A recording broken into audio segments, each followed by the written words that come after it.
Whilst walking in the dark, when I couldn't see a thing, I trusted my instincts and the eyes of my mate String.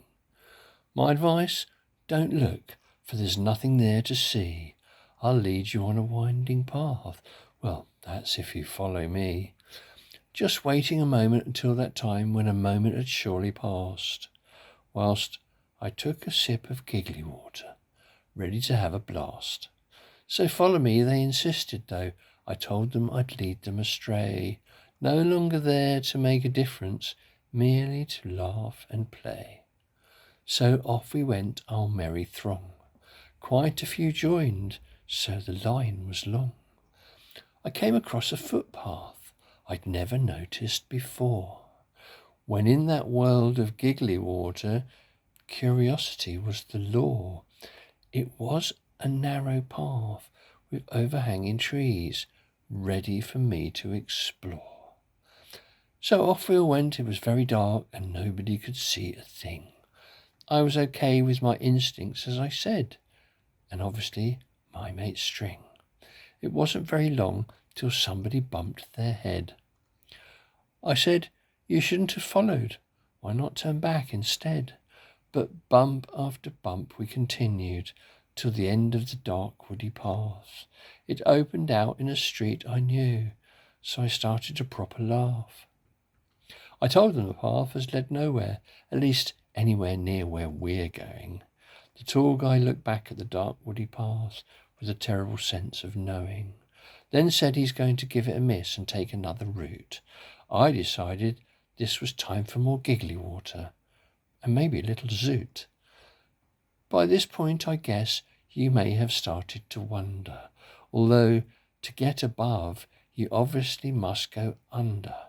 Therefore, if it feels as such, there's no such thing as plunder.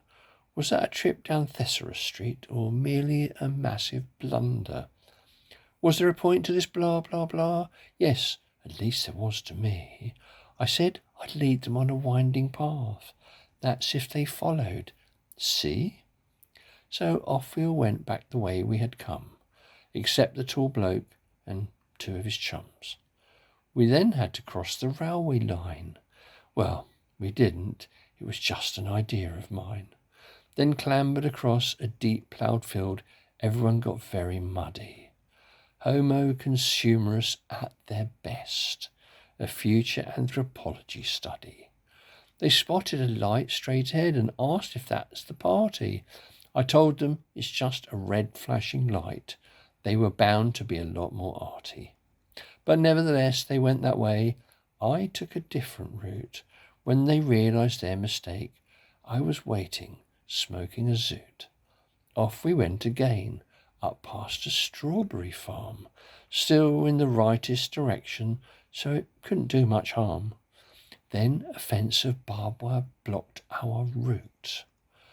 I wandered off for a piss and lit another zoot.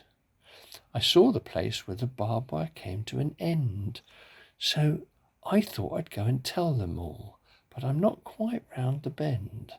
I never went back. I went forward on the other side of the wire. When I got back to where my entourage were, a couple were still climbing higher. They seemed like a good place to make another zoot. I was getting vibrations from my hobnail suit. It felt like I had popping candy in my head, which was weird because I know I'm sane. So I wondered if perhaps the giggly water had somehow melted my brain.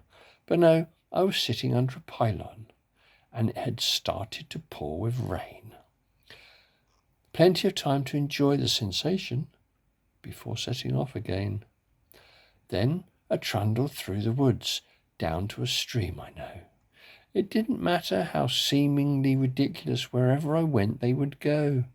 Eventually, after my ramble, I set about my original task. If at any time they had wanted directions, they merely had to ask.